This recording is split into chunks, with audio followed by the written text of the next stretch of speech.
Hi there, the Libra 2 is one model above the Clara 2e and costs $50 more. If you're in the market for a new Kobo right now, there is a good chance you're debating between the Clara and the Libra. You're trying to figure out if it's worth spending more money to get the Libra 2. Now there are some key differences between these two devices and I'll explain all of those in today's video, but here is my upfront summary. Both the Clara 2e and the Libra 2 are great devices to read on. If you're on any sort of budget, do not hesitate to get the Clara 2e. This is a great e-reader to have. If you can't afford the extra money, the Libra 2 might benefit you if you want to have page turn buttons and a slightly larger screen. Now in total, there are actually 4 major upgrades that you get when you get the Libra 2. The first one, and probably the most obvious one, are the page turn buttons. Let me talk about those. If you're new to the world of digital reading, you'll be surprised to find that most e-readers don't have page turn buttons. They're typically only available on the premium models. And when I first bought my e-reader in 2020, I thought page turn buttons would be something that's a requirement. I couldn't imagine using a device without physical buttons to turn the pages,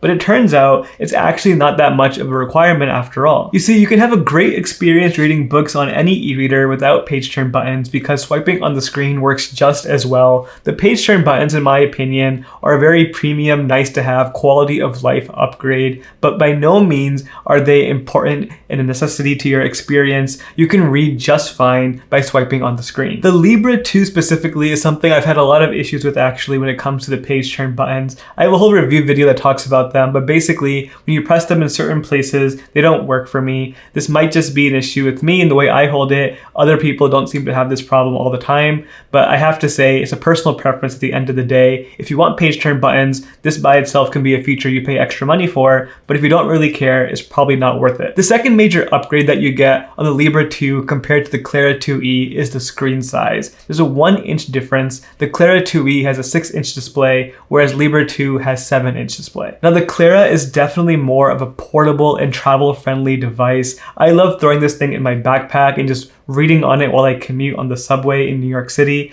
Especially if you commute regularly, having a small device is really important for that purpose. I also find myself turning pages a bit quicker on the Clara 2e. The smaller screen makes you turn pages a bit more often. It's a bit of a mental game that you're playing with yourself. It makes you feel like you're reading faster. It's all in your head, but it does feel really nice. Now, the Libra 2 is not as portable as the Clara, but that does not make it a non-travel friendly device. This thing still fits in my backpack just fine, even with the larger screen. I actually prefer having that larger screen when I'm reading at home on the sofa with my morning coffee. Having that nice display in the larger screen size really does make a big difference. It feels much more like reading a natural book size, whereas the Clara is definitely on the smaller side. The Libra 2 feels like reading a physical book. When it comes down to the screen size debate, it all depends where you'll be reading mostly. If you travel around a lot, this will be your primary e-reader. Having a more portable design may be more helpful for you, but if you read at home for the most part while you're chilling on the sofa or before bed, having a larger screen size that feels more like a natural book could be beneficial. The next major difference between the Libra 2 and the Clara 2e is the ergonomic design and build quality between these two devices. There is a very big difference on the design of how these things were built. On the Libra 2, you actually have 2 different color options that you can choose from, black or white, whereas the Clara 2e only comes in this one 2-tone configuration. The back of the device is blue and the front is black. You have no other options available. The Libra 2 also has this very big bezel on the right side that you can rotate to the left hand if you want. It makes holding the device with one hand much easier, and you can also hold the screen without covering anything up, whereas the Clara 2e, you will have some parts of the screen that are covered depending how you're holding it. Now, even though the Clara 2e does not have this ergonomic bezel where you can grab on and hold it, I actually find holding the Clara 2e with one hand is actually very easy. It's also because it's a smaller device, it's a lot easier to hold on to. One advantage to the Libra 2 that I would say is the back of that device actually has this plastic rubbery feel to it.